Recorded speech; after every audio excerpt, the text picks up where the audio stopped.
Hashem's Vasai Tiftach Ufiagi Tilasacha. We're now in the 11th parak of Tehilim. This parak continues along the same line as we had from the prior parak, but it does start with Lam Natseach, to the conductor LaDavid. So what was the prior parak talking about? It was talking about the idea of the wicked being successful and dominating, and how could it be, and where, David HaMelech at the end of the parak asks for salvation and for the wicked to go down. And here it continues along the same vein.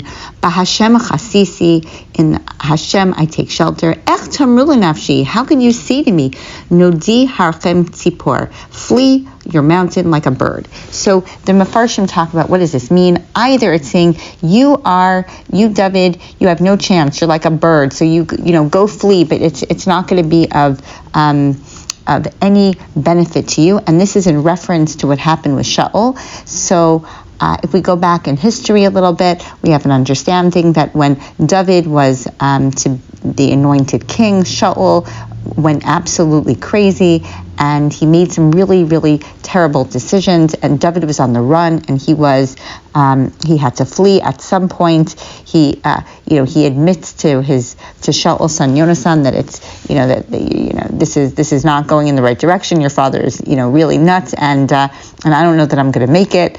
And ultimately, Shaul even kills the whole city of Nov, the people, the Kohanim of Nov, in this fight to the finish with David.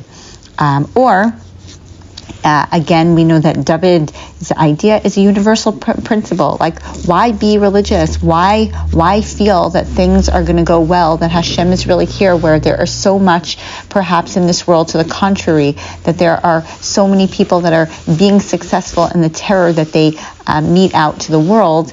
So either we are the bird, or it's Hashem is the bird. Go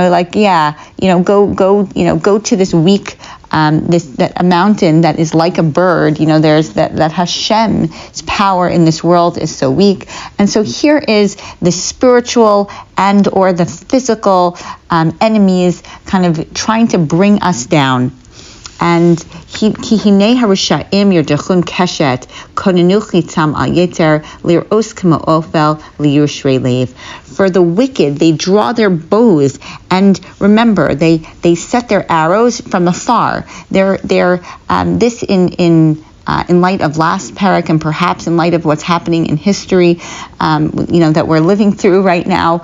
That the enemy, they attack from far. The kind of warfare that is a bow and arrow is that you have to be firmly planted in one area, and you attack in a completely another area, and perhaps the victim doesn't see it coming, as opposed to a sword that comes and goes directly. So there are times, many times, where the enemy that is so wicked that hides and then attacks to shoot from the shadows at the Yishrei Leiv. Who is the Yishrei Leiv? So, Rav Hirsch mentions, and it's definitely brought down in the olden days, where, the concept of being Yashar, just the Yashrus, you're doing what's right, the good, the people that are on the Yashar, on the right path, on the straight path. And perhaps that's a little bit different than an arrow. An arrow that gets shot can go, it goes straight into its prey, or into the victim in a negative, as opposed to the Yashar, who is walking b'derech Hashem in the positive. Kashtos yarsun tzadik ma'pa'al. Again, what's the righteous supposed to do?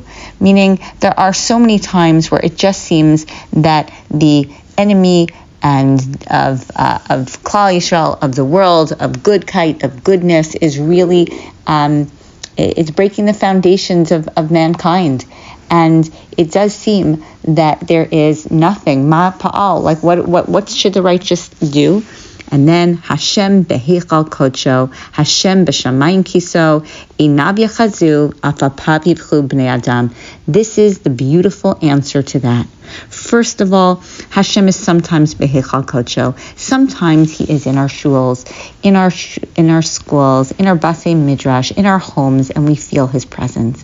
But sometimes Hashem b'shamayim kiso. Sometimes there's Hester Panim. Sometimes we don't feel the presence of Hashem.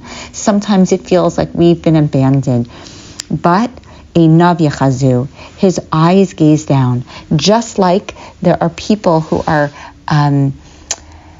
they're paralyzed, and the only thing that they can communicate with is their eyes, but their eyes are so powerful, and their eyes do the communicating. So too, there are times where we feel like everything's paralyzed, like Hashem is not really here. But einav, so beautiful, einav yachazu, He is gazing down. He is with the corneas and the retinas, He is communicating. Afapav yivchu b'nei adam, and He examines humanity with apapav, the lids of His eyes. What does that mean? So an eye sometimes closes, and when it does, it seems like the person isn't seeing. But really, what are the eyelids doing? They're protecting. They're making sure that no dust or dirt or negative impact happens, or gives sometimes the eyes just a chance to rest. HaKadosh Baruch Hu gives us the opportunity to raise ourselves. Remember, Hashem took us from Mitzrayim, from the Kor HaBarzel, to purify us. And so sometimes He closes His eyes so that we can get pure. And the punishments, as much, or the difficult times, as much as we don't want them to be, they're there for our benefit. There's also a time where Hashem says, I want to give you bechira. I want you to be able to choose me, so I have to sometimes close my eyes so that you could do the hard stuff. I have to rest, kivyachol, so you can do what you need to do to see. And it can't just be my eyes. And so the eyelids represent the idea of protection, the idea of bechira, that Hashem gives us the opportunity, and also the idea of a cleansing process. A process which is why we started off being a nation with Yitzias Mitzrayim. Hashem said, Chamushim alu b'nei Yisrael Mitzrayim. There was a cleansing process. You had to, all of the dreck had to be taken out so that I could create something that's going to be everlasting.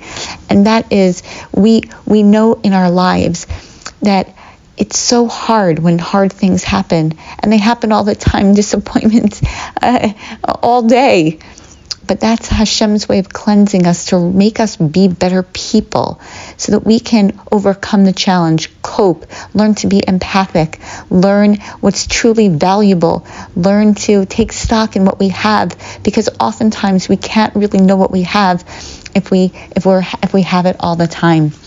And so that pasuk is so powerful. Hashem tzaddik yivchan v'rasha b'ohev chamas sana nafsho. Hashem examines the righteous and the wicked. And who does He hate? He hates the Hamas. So obviously that's a good message, just hating Hamas. But on a deeper level, Hamas represents the stealing. And the last part of the Dor HaMabul, what was the final nail on the coffin, so to speak, and also literally, was that they stole from one another. What does that mean? That Hashem gives us so much, and if we don't use it to His benefit, then it's as though we're stealing from Him. And so Hashem gave a whole world, but it wasn't a world that really could benefit from the brachos that they were given. And so Hashem ultimately destroys. And here too, He hates stealing. He hates that the Rasha who has, and he just uses things for the negative. And so what is Hashem going to do? Yamater al Rasha pachem ish v'gafris v'ruach zlafos manas kosam. Hashem, just like what He described in Sodom and Gomorrah, He's going to wreak havoc on them with fire and with brimstone, and they're going to be completely destroyed. And manas kocham, it's going to be midah keneged midah. Whatever they reap, they're going to sow. That's the portion. Why? Ki tzaddik Hashem tzadkos ahev yashar yechazo penimo. And this is another really important lesson. This is the lesson that HaKadosh Baruch Hu says that the tzaddik, why Hashem loves the tzaddik. There are some people that Hashem absolutely loves. He loves, number one, someone who doesn't get angry. Number two, someone who is not haughty. And the idea being that, again, they put themselves way after HaKadosh Baruch Hu, that HaKadosh Baruch Hu is able to be in the picture more than anybody else. And it is a very special idea that by doing that, HaKadosh Baruch Hu is able to then say, if you're a tzaddik, right, I love people who are like me. So I give you the opportunity to be a tzaddik so that I can even love you more.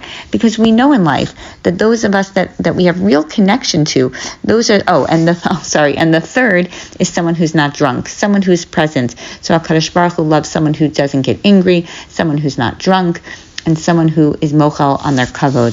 And because that's being that Hashem is focused, Hashem loves people who focus on Him, and if He gives us the opportunity through mitzvos to be yashar, and if we do that, then Hashem loves us more, and if we don't, then Hashem, again, He hates the people who steal, who take from Him, who put themselves first. And so here HaKadosh Baruch Hu is saying, I love the righteous. Don't listen to the naysayers. Don't think, David HaMelech, you're not going to make it through with Shaul.